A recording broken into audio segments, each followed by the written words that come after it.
Hello everyone, welcome to quick cooker recipes. ఈ cooker recipes అన్నీ తక్కువ ఆయిల్తో 15 మినిట్స్లోనే రెడీ అవుతాయండి. ఇక్కడ నేను 1/2 kg తోటకూర కుక్కర్లో చేసి చూపిస్తున్నాను. ఫస్ట్ స్టవ్ వెలిగించుకొని కుక్కర్ పెట్టుకొని 3 table spoons of oil add చేసుకుంటున్నాను. 1/2 kg తోటకూరకు 10 పచ్చిమిర్చి సరిపోతాయండి.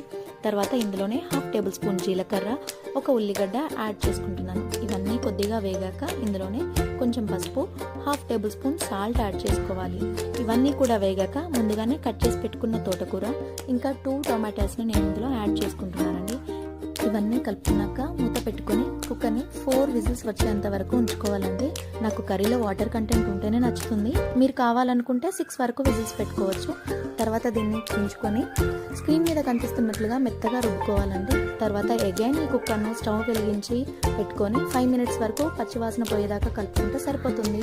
అంతే, తోటకూర కర్రీ రెడీ అండి. టోటల్ ఈ ప్రాసెస్ మొత్తం నాకు